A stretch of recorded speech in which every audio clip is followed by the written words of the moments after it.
Ray. What do you want to do tonight? Same thing we do every night, Pinky. Try to take over the world. The purpose of this record is to show you how to use your imagination to achieve your every desire. Most men are totally unaware of the creative power of imagination and invariably bow before the dictates of facts and accept life on the basis of the world without. But when you discover this creative power within yourself, you will boldly assert the supremacy of imagination and put all things in subjection to it. When the man speaks of God in man, he is totally unaware that this power called God in man is man's imagination.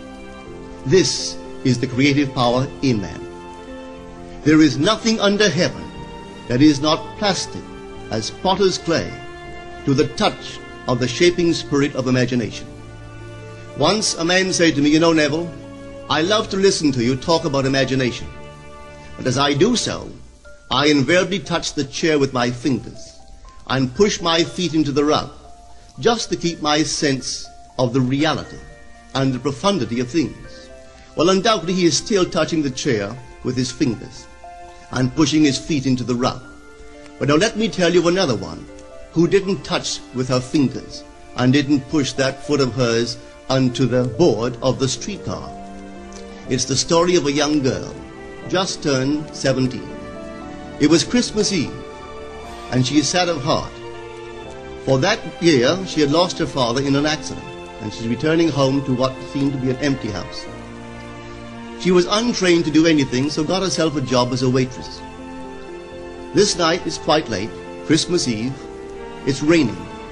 The car is full of laughing boys and girls home for their Christmas vacation. And she couldn't conceal the tears. Luckily for her, as I said, it was raining. So she stuck her face into the heavens to mingle her tears with the rain. And then, holding the rail of the streetcar, this is what she did. She said, "This is not rain, but this is spray from the ocean.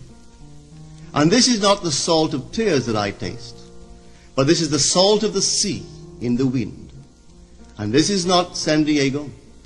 This is a ship, and I'm coming into the Bay of Samoa." And there she felt the reality of all that she had imagined. Then came the end of the journey, and all are out. 10 days later, this girl received a letter from a firm in Chicago saying that her aunt, several years before, when she sailed for Europe, deposited with them $3,000 with instructions that if she did not return to America, this money should be paid to her niece. They had just received information of the aunt's death and were now acting upon her instructions. 1 month later, this girl sailed for Samoa. As she came into the bay, it was late that night, and there was salt of the sea in the wind. It wasn't raining, but there was spray in the air, and she actually felt what she felt 1 month before, only this time she had realized her objective. Now this whole record is technique. I want to show you today how to put your wonderful imagination right into the feeling of your wish fulfilled, and let it remain there and fall asleep in that state. And I promise you from my own experience, you will realize the state in which you sleep if you could actually feel yourself right into the situation of your fulfilled desire and continue therein until you fall asleep. As you feel yourself right into it, remain in it until you give it all the tones of reality, until you give it all the sensory vividness of reality. As you do it, in that state, quietly fall into sleep. And in a way you will never know, you could never consciously devise the means that will be employed, you will find yourself moving across a series of events leading you towards the objective realization of this state. Now here is a practical technique. The first thing you do, you must know exactly what you want in this world. When you know exactly what you want, make as lifelike a representation as possible of what you would see and what you would touch and what you would do and physically moving in such a state. For example, suppose I wanted a home, but I had no money, but I still know what I want. I, without taking anything into consideration, I would make as lifelike a representation of the home that I would like, with all the things in it that I would want. And then, this night, as I would go to bed, I would, in a drowsy, sleepy state, the state that borders upon sleep, I would imagine that I am actually in such a house, that were I to step off the bed, I would step upon the floor of that house. Were I to leave this room, I would enter the room that is adjacent to my imagined room in that house. And while I am touching the furniture and feeling it to be solidly real, and while I am moving from one room to the other in my imaginary house, I would go sound asleep in that state. And I know that in a way I could not consciously devise, I would realize my house. I have seen it work time and time again. If I wanted promotion in my business, I would ask myself what additional responsibilities would be mine were I to be given this great promotion. What would I do? What would I say? What would I see? How would I act? And then in my imagination, I would begin to see and touch and do and act as I would outwardly see and touch and act were I in that position. If I now desired the mate of my life, were I now in search of some wonderful girl or some wonderful man, what would I actually find myself doing that would imply that I have found my state? For instance, suppose now I was a lady. One thing I would definitely do, I would wear a wedding ring. I would take my imaginary hands and I would feel the ring that I would imagine to be there. And I would keep on feeling it until it seemed to me to be solidly real. I would give it all the sensory vividness I am capable of giving anything. And while I am feeling my imaginary ring, which implies I am married, I would sleep. This story is told us in the Song of Songs, or the Song of Solomon.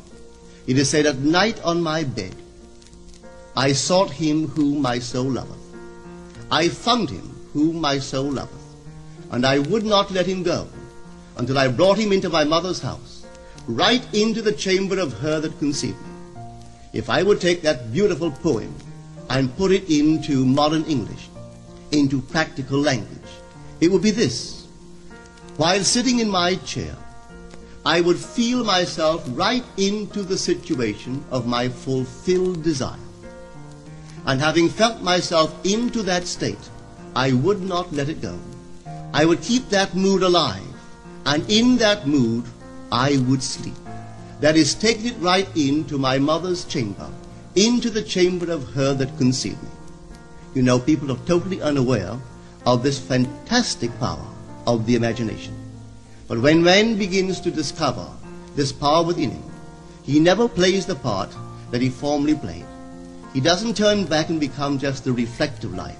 From here on in, he is the affecter of life. The secret of it is to center your imagination in the feeling of the wish fulfilled and remain therein.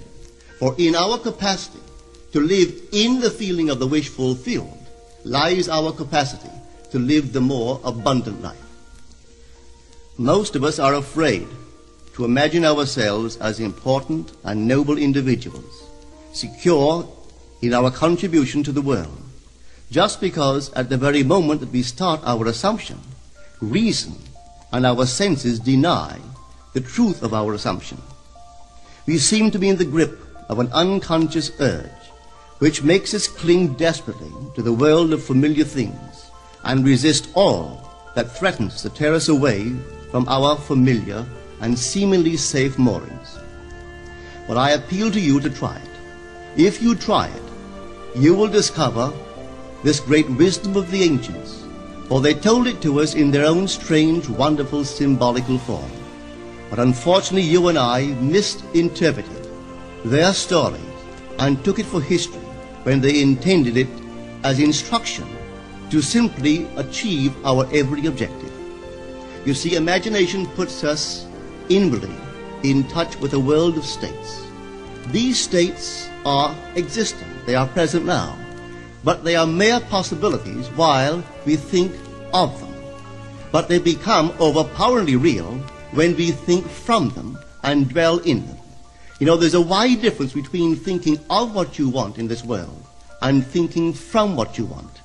Let me tell you, when I first heard of the strange and wonderful power of the imagination, it was in 1933 in New York City.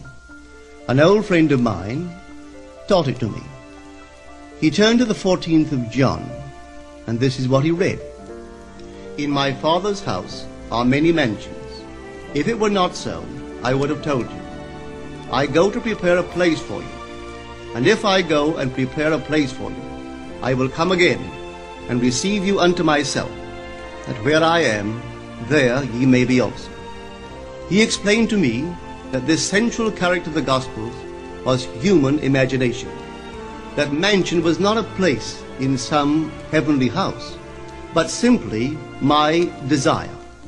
If I would make a living representation of the state desired, and then enter that state and abide in that state, I would realize it.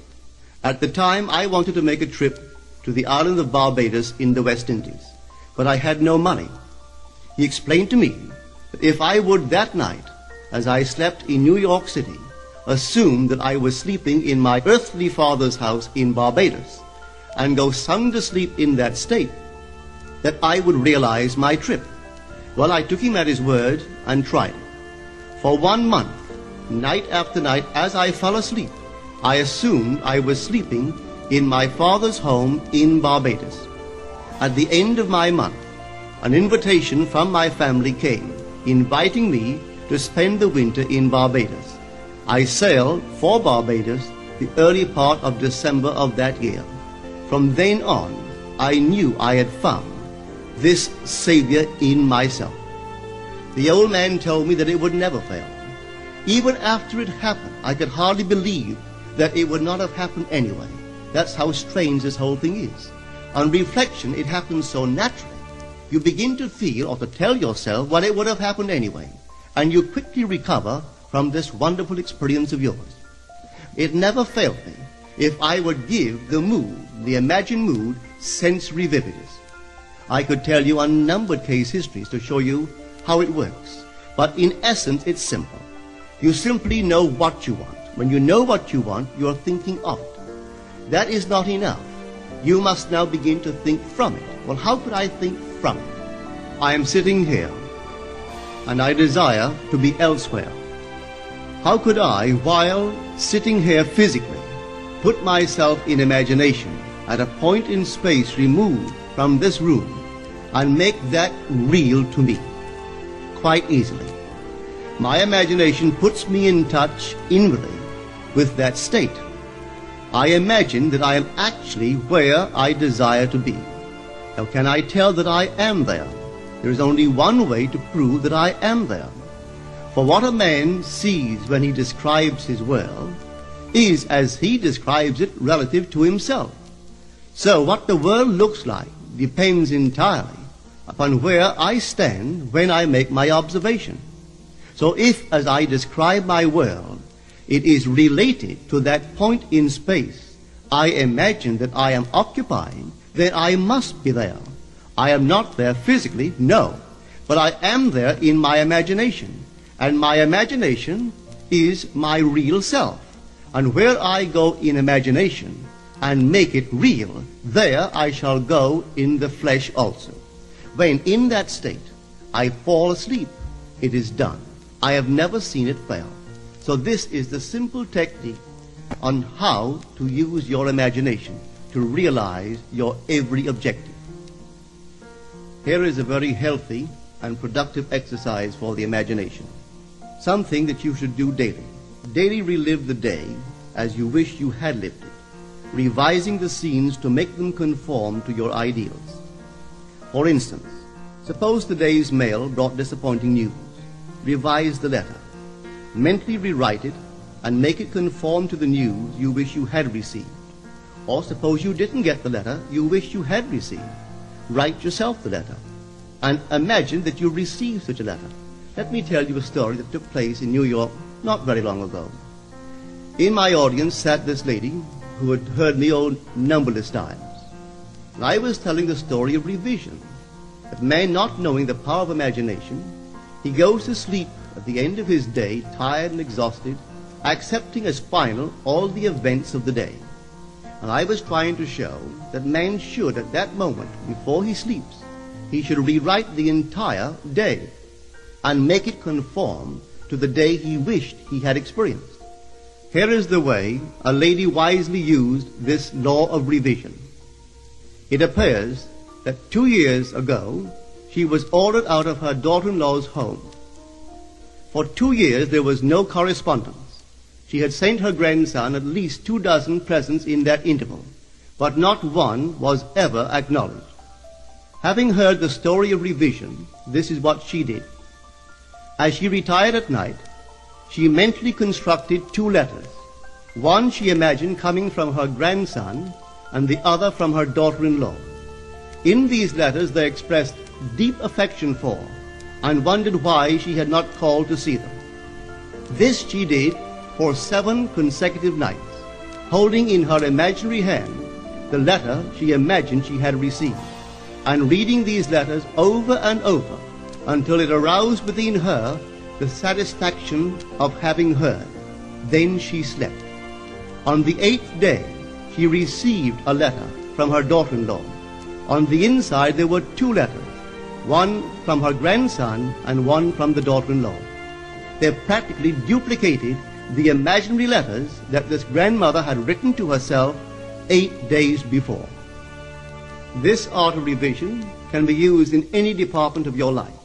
Take the matter of health. Suppose you were ill. Bring before your mind's eye the image of a friend. Put upon that face an expression which implies that he or she sees in you that which you want the whole world to see. Just imagine he is saying to you that he has never seen you look better, and you reply, I have never felt better. Suppose your foot was injured. Then do this. Construct mentally a drama which implies that you are walking, that you're doing all the things that you would do if the foot was normal, and do it over and over and over until it takes on the tones of reality. Whenever you do in your imagination that which you would like to do in the outer world, that you will do in the outer world. The one requisite is to arouse your attention in a way and to such intensity that you become wholly absorbed in the revised action. You will experience an expansion and refinement of the senses by this imaginative exercise, and eventually achieve vision in the inner world. The abundant life promised us is ours to enjoy now, but not until we have the sense of the Creator as our imagination can we experience it. Persistent imagination, centered in the feeling of the wish fulfilled, is the secret of all successful operations. This alone is the means of fulfilling the intention. Every stage of man's progress is made by the conscious, voluntary exercise of the imagination. Then you will understand why all poets have stressed the importance of controlled, vivid imagination. Listen to this one by the great William Blake. In your own bosom you bear your heaven and earth, and all you behold, though it appears without, it is within, in your imagination, of which this world of mortality is but a shadow. Try it, and you too will prove that your imagination is the Creator.